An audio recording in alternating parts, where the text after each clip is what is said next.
Gruesome Magazine. Hello, once again. I am your host, Doc Rodden, and this is Gruesome Magazine, where we review the very latest in streaming and video on demand horror movies. Each week, my co-hosts Jeff Mohr, Crystal Cleveland, Christopher G. Mohr, and myself will take a look at very spooky, scary, and gory genre offerings. Tonight, we're reviewing the Scare Fest called Night of the Caregiver. What? Let me start off by introducing the crew. Starting off with Jeff Mohr. Jeff, how you doing? Hey, you've been smoking that wacky tobacco again. maybe. I am doing well, but you know, being a caregiver is a really difficult job, and apparently making a movie about a caregiver is also a very difficult job. Wow. Apply cold water. Damn, Jeff. That is so un-Jeff-like. Wow. All right. Also joining this week is... I usually save comments like that for Christopher. I know. Yeah, that's super un-Jeffy. I know. Like, I'm really actually impressed. I'm great. I have been a caregiver in my past, but I am. You love what? The sweater. The sweater. Oh, thank you. And then I have. Hey, look. Hey, All right. Representing. Yeah. Yeah, and then look, see my gruesome eyeball here too. So added another. Yeah. So I like the way you cradled that. I'm like. Oh, I just got it. Wow. Okay. Well, I did that. All right. Also joining us this week is award-winning filmmaker Christopher G. Mohr. How you doing, sir? To quote a character in this movie, you've got some paranormal weirdness going on there. Just saying. Oh, yes. I remember that one. Very good. Very good. I just put you in the movie. You did great. All right.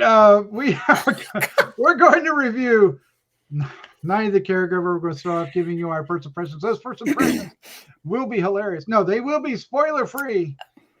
And then we're going to dive into a discussion. We will get into spoilers. And then we'll wrap things up with our score 1 to 5 and our favorite scene. Ooh, yeah. We hope you enjoy not only this review, but many others that we have on the site. And if you do, please hit the like, subscribe, and share with a friend. Every click helps find more horror fans just like you. Just like you. Yeah. Yeah. All right. Let's take a look at the card, shall we? Boom. Nice poster. Night of the Caregiver 2023 from Raven's Banner, available in theaters and VOD beginning August 15th, 2023. The synopsis is: a caregiver and a sweet elderly woman find themselves in grave danger as something demonic dwells in their home. Directed by Joe Cornet, written by Craig Hamann. Cast includes Natalie, Denise, Sperl, Eileen Dietz, Eric Roberts. I don't know where I was going with that name there for a hot second. Anna, Oris, and Joe Cornet. Excellent. Thank you. All right, let's find out what our first impression is. And I'm going to just let our first batter hit a home run. Christopher G. Mohr, what was your first impression of Night of the Caregiver? Night of the Boring Conversations, more likely. This is like a glorified short film. I mean, I think before you take the credits, I think it's like an hour, 9 minutes, and then they replay the opening scene later in the movie. And a lot of it's just conversations over the phone while driving or across the table. And then when we get to the supernatural stuff, it's really, you know, I've been to so many film festivals over the years and I've seen so many short films, and this feels like a bad short film, but trying to be feature length. And you can throw drone shots all you want. It's not going to make up for the fact there's a lot of issues. And I think sometimes you need to stick to your strengths and maybe not act and just direct, but maybe not what this film, maybe not do either. I don't know. There's the editing wise, they try to pull off a lot of atmosphere and it doesn't work. The music is doesn't help. It's very, very bad synthy that doesn't really correlate to what's happening a lot of times. And, even the smugness and attitude of Eric Roberts can't make up for a lot of it. And there are moments I laughed out loud. Like it was, I don't know if you've ever seen have you ever heard of Neil Breen? Have you ever seen any of his stuff? Mm-mm. He's a really horrible filmmaker, but his films are so bad they're kind of entertaining. Okay, yeah. But this is like a film that's not entertaining. and I think his acting in places is like kind of laughable. I mean, I actually guffawed, and I know I shouldn't.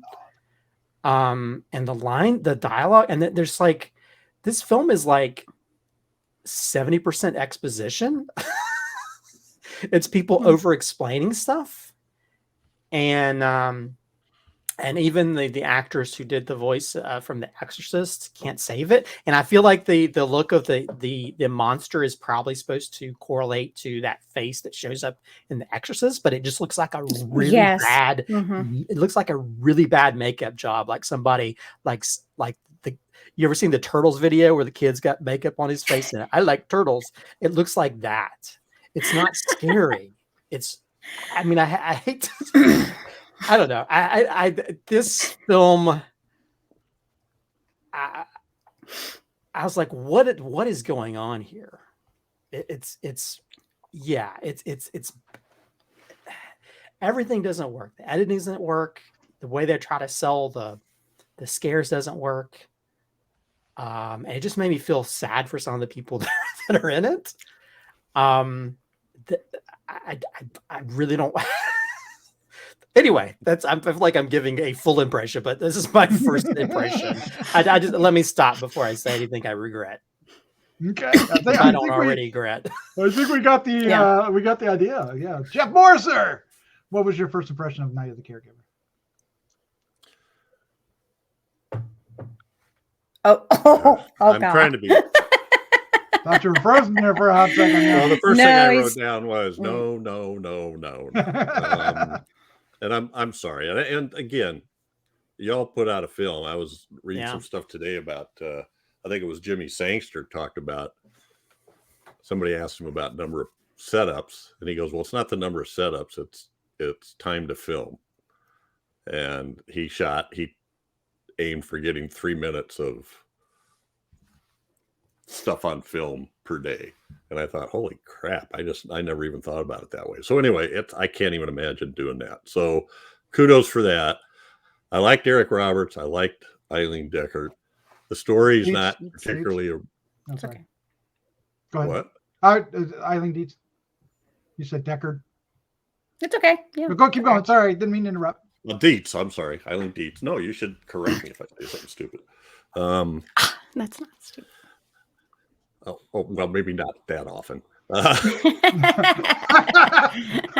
Nice recovery. I care about it. Eileen Dietz. I liked, but there's nothing else really there. The poor lead, I think, isn't given much to work with. It's like Christopher said, a lot of phone conversations and a lot of it's time to do this. No, I don't want to do that now. Okay, that's the kind of the total of it. Anyway, right off the bat, I was struck by I don't know if it was the editing or the camera angles or the cinema. I mean, the picture was clear, but it just looked off, and the editing just was not in the right place. The demon costume or representative did not wasn't good. It wasn't scary. It didn't seem otherworldly. It didn't seem demonic. So I guess I'll have to go to with it looks like the director, Joe Cornet, plays in all of his movies, and I think maybe he should focus on one thing or the other, and just to try to improve in those areas. But this is not, I don't know. It misses the mark by quite a bit. That's a good way to put it. I think that's very good way to put it. Misses the mark by quite a lot. Crystal Cleveland, what about you? What was your first impression of Night of the Caregiver?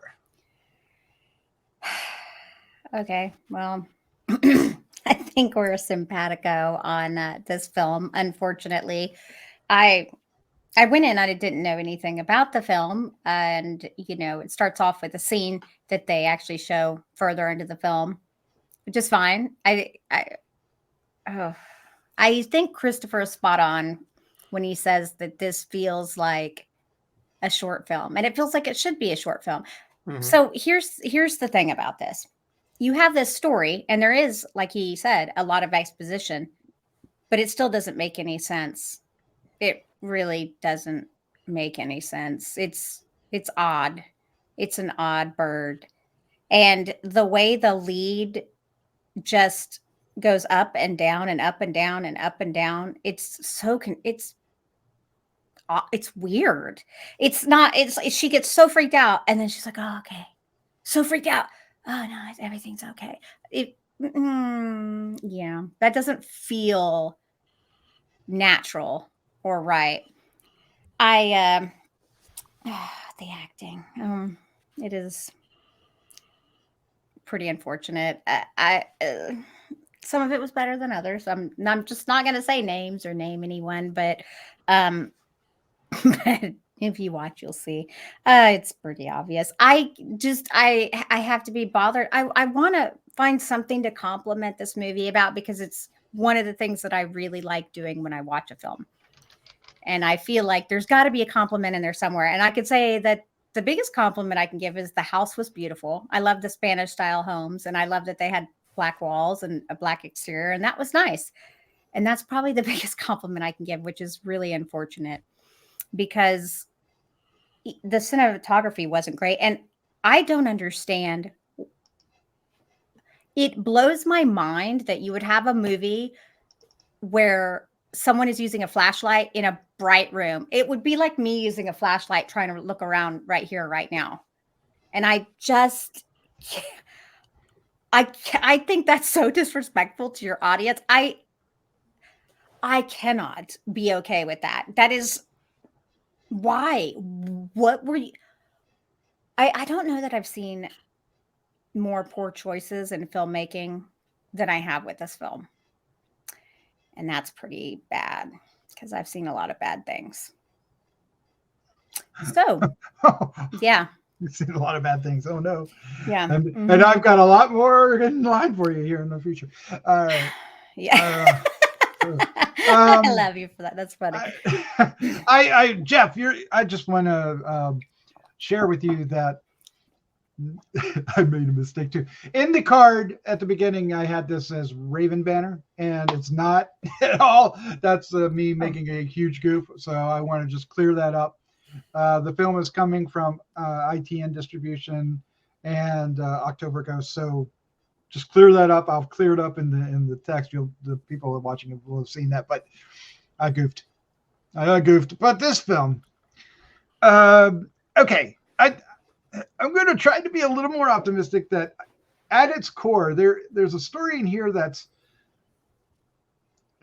if you look really hard, is interesting, right? The caregiver goes to the house. There's a lady there, and something's up in the house. So there's potential to turn that into something atmospheric and spooky and mystery. Do you question what you're seeing? You question who to trust. You question if who's actually in the house, and all this stuff. And none of that comes across, unfortunately. I think a lot of it is because the house is shot. It's shot like in either bright daylight or brightly lit. And does a horror film have to be dark and shadowy to be, scary? No. I mean, there are examples, but this one cries out for that. It, especially the design of the monster, cries out to be more in shadows and kind of, it. Can I make a comment? I have to. The monster is in a hoodie. Okay. Well, the monster is wearing a hoodie. That is all. Yeah. Sorry. But you know, it does. So you know, there's a thing about showing the monster, right? You know, there's an old adage. You know, the Jeff, if you go back to the old 50s films, you know, you don't show the monster right away. You save it, right? Because it's not going to work if you show it too soon. This movie suffers from that quite a bit, unfortunately. And they show, well, never mind. But they don't wait. The element I did like was the relationship, or at least at times, not all the time, but between the caregiver and Lillian, Eileen Dietz character. I mean, there was some, and mostly it's because Eileen, because she's charming and kind of funny, but in a very reserved way. You know, in this innocent kind of happy way, and yeah, cute, yeah, you described it perfectly, and that works, but it's stretched out so thin that it doesn't have the impact that it could have. There's just a lot of missed opportunities, and like you said, a lot of exposition, which Eric Roberts handles beautifully. I mean, I was actually interested in what he was saying. I wasn't interested in some of the discussions later on in the movie. And phone conversations are, and Christopher, maybe you can chime in on this. Phone conversations can be a difficult thing to communicate in film, and this one, there's so much of it. And then there's a whole cop story that if you cut it out, with maybe one exception of, with the exception of the final battle, air quotes, isn't important to the movie. Really? Yeah. At least the way it's structured. I mean, it could be if it was more entwined or more a part of it. It feels more tacked on. I felt like it was tacked on, right? Like it didn't really, like, I don't know what I'm saying here in this respect. It just didn't. I agree. It felt like two different stories that collided at the end and didn't really make sense. I was wondering, like, I wanted to like the lead actress a lot better, and I think you nailed it. It was like the character arc she's given is so not only up and down, but repetitive in that, right? Because she's crazy, not crazy. She's just, what's the right word for it? She's just basically. She almost seems like she's been like terrorized. Yeah. I mean, she gets that upset, and then she's like, "Oh yeah, you're right. I probably just need some sleep." What?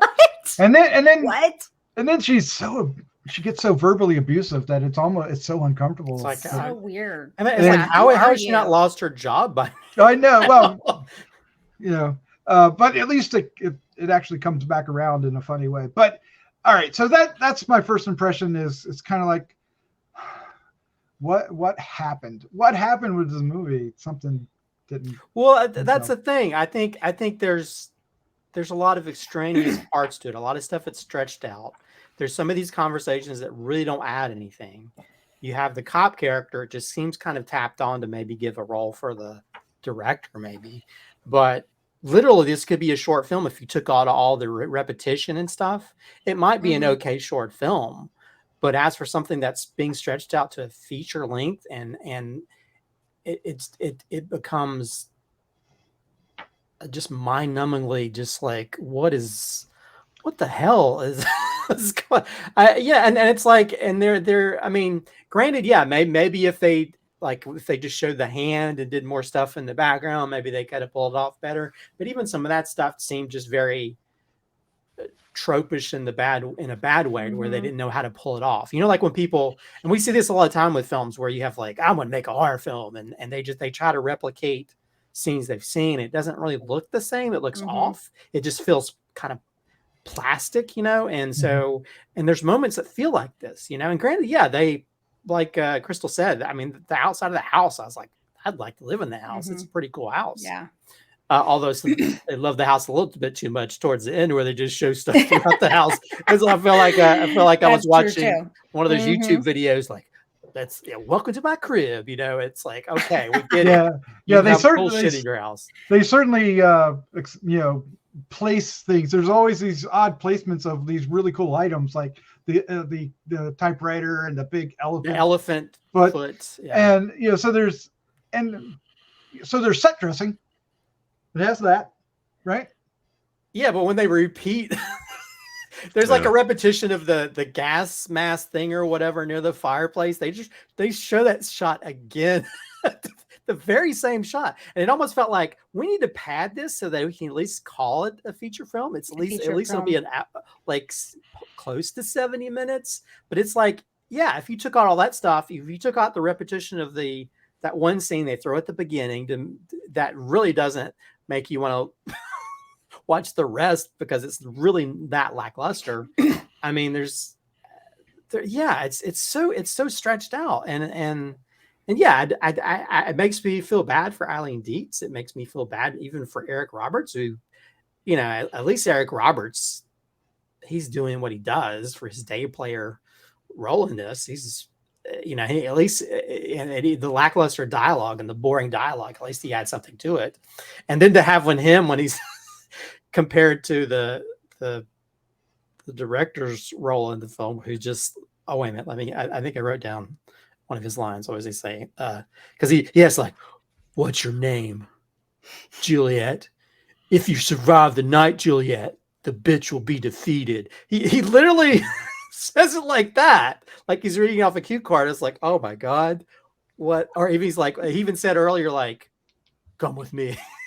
It's just, yeah. I mean, yeah, and some of the conversations, the dialogue is not really well written. So it's like, when you write dialogue, there needs to be some kind of purpose to it, and yeah. And so like when Eric Roberts is trying to call him, it's like, what is he? I will say, Christopher, that the most interesting dialogue has nothing to do with the movie. And that's a dialogue about cookies. Yeah, I wanted to have some of those cookies. Yeah, that was like there was this great scene with Eileen Dietz character is just making cookies, and it's the most interesting conversation in the movie. One thing we haven't said yet is how dull this movie's dull. It doesn't really, you're not invested in it. It doesn't. There's no goose pimples. There's no, right. I honestly don't understand the creature. I wonder if the reason they put that person in the black hoodie and the black jeans was so they planned on shooting it really dark and you would only see the face and the makeup. Mm-hmm. I feel like, yeah, I don't understand how that happened. It's so bad. When they first show it, I thought it was okay. They only showed like a glimpse or a shadow or something. And I would have been cool with that. But by the end, it's like full out bright light. Yeah. What? Everything's bright. Everything's bright. Well, there's a couple of darker scenes, but most of it's just like, well, and with candles burning to make it even brighter. Oh, that candle scene annoyed me. But ooh, a candle went out. But anyway, when it shows up on the cell phone, it looks like a bad TikTok filter. Oh, yeah. And that to me, that looked like somebody who like making, again, it looks like something I would have done early in my filmmaking career when I was making short films. Like, ooh, I'll make it pop up on the cell phone, and it looked goofy. It looked like I was watching Spirit Halloween commercial for the new masks that come in, and it's like, yeah, I mean, there's so many missteps in this.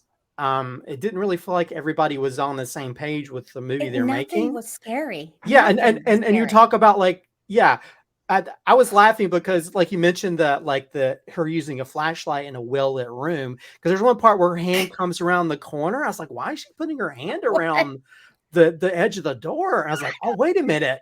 I guess she thinks she's in darkness, but if you don't sell that through color correction or whatever, it just looks like she's like she needs, it's like, what are you doing? And that's exactly it made me feel bad for the actress, because she's probably just doing what the director tells her to do, and then it makes her look goofy. And I get it. Like, they may not have a good enough camera that shoots in low light, so you're shooting in more light, and then you correct that to where it looks like darkness, and you can do that. That can be done. But They didn't do it. It's They didn't do not it. At least not in done. this- And on the version we that's saw. where I think that I'm having such a difficult time with, because I'm like, are we missing something?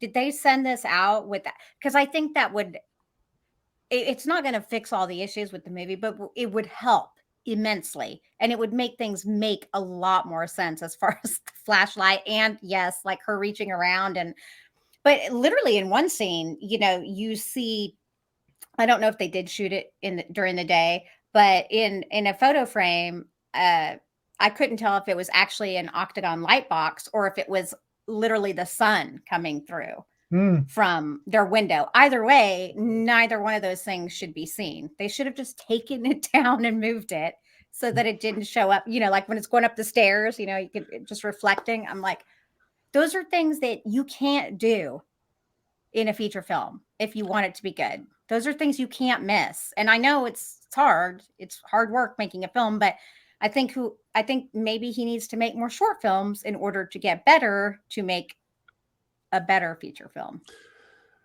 Yeah. It seemed like they were over impressed with lens flare too. Yeah. I got a bunch of lens flare off the flashlight stuff. That happens. That happens a lot. Even in professional work, it, you know. Well, I'm okay with high it. budget stuff. It happens a lot. I'm okay with it as an effect. Yeah. Some places it was just too much.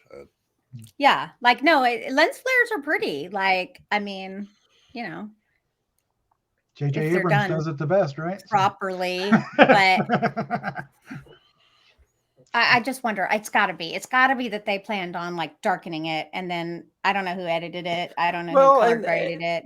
It might have just been they ran out of money and they couldn't. Didn't have enough time to do it. And we don't know the situation behind the making of it, you know. And I mean, I've had issues happen on my films where stuff didn't turn out the way I wanted, and it irritates me. Maybe some people don't see it, or maybe people do see it, and maybe that's what happened. Because I mean, a lot of these films are, especially on a maybe ultra low budget or low budget, it's very fly by night, and you maybe they had a limited amount of time they can shoot in that house if it wasn't somebody's house, or although I felt like it was somebody affiliated with the movie for them showing it off so much. But yeah, but at the same time, it's like, it really felt like they were stretching out stuff so much, and there's no cohesion throughout on every different level, from the screenplay to the filming to editing to music's horrible throughout. It's very that fake synthy stuff that doesn't add anything to it.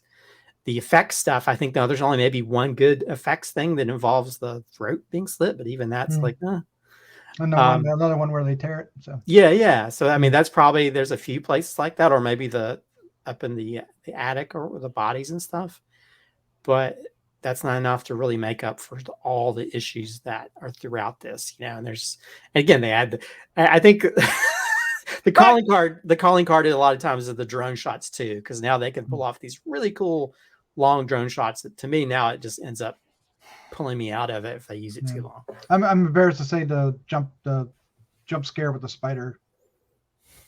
I got me because I wasn't paying attention. Got you? I know, and I'm so embarrassed. Oh my God! It did bother me a little bit. Biggest spider I've ever seen. Oh, the conversation between I don't want to see that her. spider that big. Oh man, but this film, yeah, me neither. But come on, like this film definitely needed more. And what kind of rat is eating those cookies? Why were the cookies all broken up? Are you two? Like, sorry. There's so many issues I have. Like no grown woman eats a cookie like that. I'm not going to begrudge the cookies. Well, the cookies were the best. Maybe the actresses in Hollywood they were like just torn up and just. I was like, what? Well, she kind of ate it a little bit small too. Oh man! All right, well let's go ahead and wrap this one up, shall we? To the host. Oh my God! Cookies like that. Well, it's LA. Oh, okay. Yeah.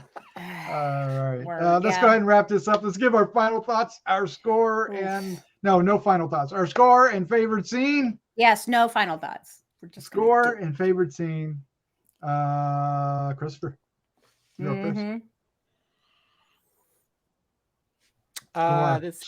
This gets a 1 for me. And favorite scene.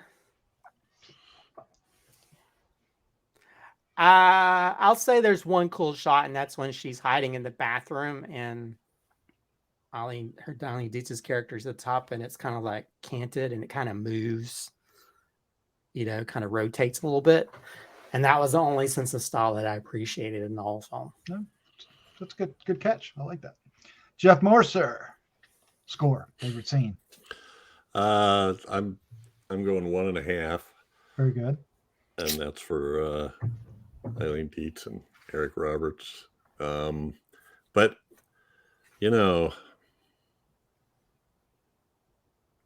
Yes. Uh-oh. I feel like I shouldn't say this because I can't cut it out, but I can't think of a single. No. Can't think of a single scene. I know that's against our rules. You gotta pick something. Because you can't choose the end credits. Because oh my gosh, I've done that before. I picked the end credits before. Yeah. Monsters. Well, I'll tell you what. Oh, yeah, you did. Okay. This is going to be sort of a backhanded compliment, but I'm going to take the tour of the house at the end with the fly through of the camera. But that should have been at the beginning. Boy. That should have been at the beginning. That was at the beginning. It gave me some sense of eeriness. Where you were. That that's a good idea. By the way, you can see the cameraman in the reflection of the. Oh, really? Oh, that's perfect. See, so that's another one. Which made me laugh. Oh, I missed it. That's you got to watch the reflections. Oh, yeah. Man. They're there. Thank you, Jeff. I will take that. Crystal, your score and favorite scene.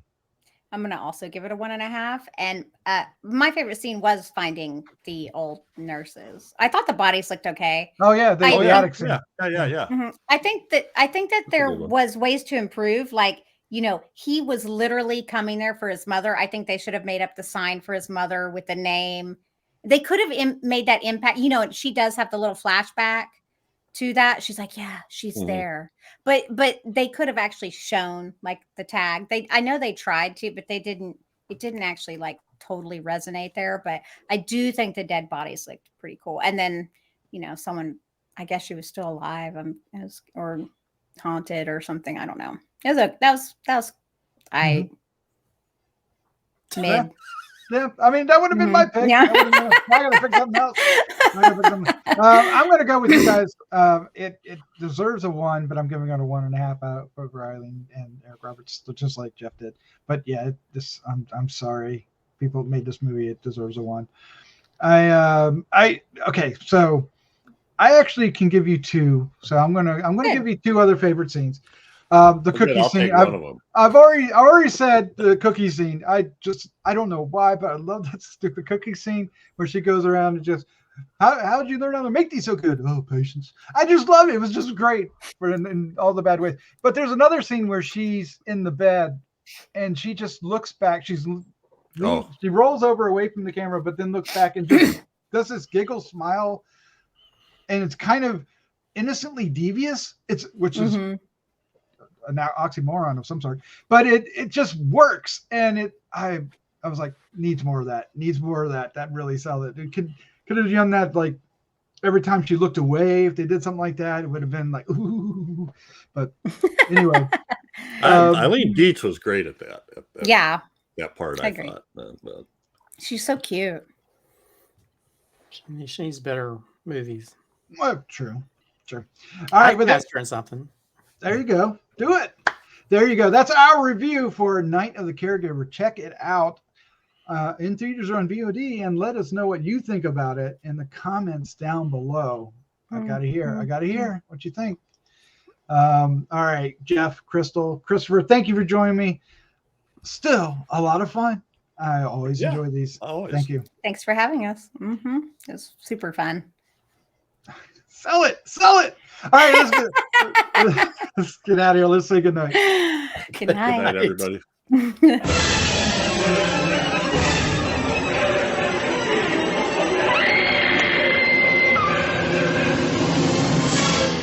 Gruesome Magazine.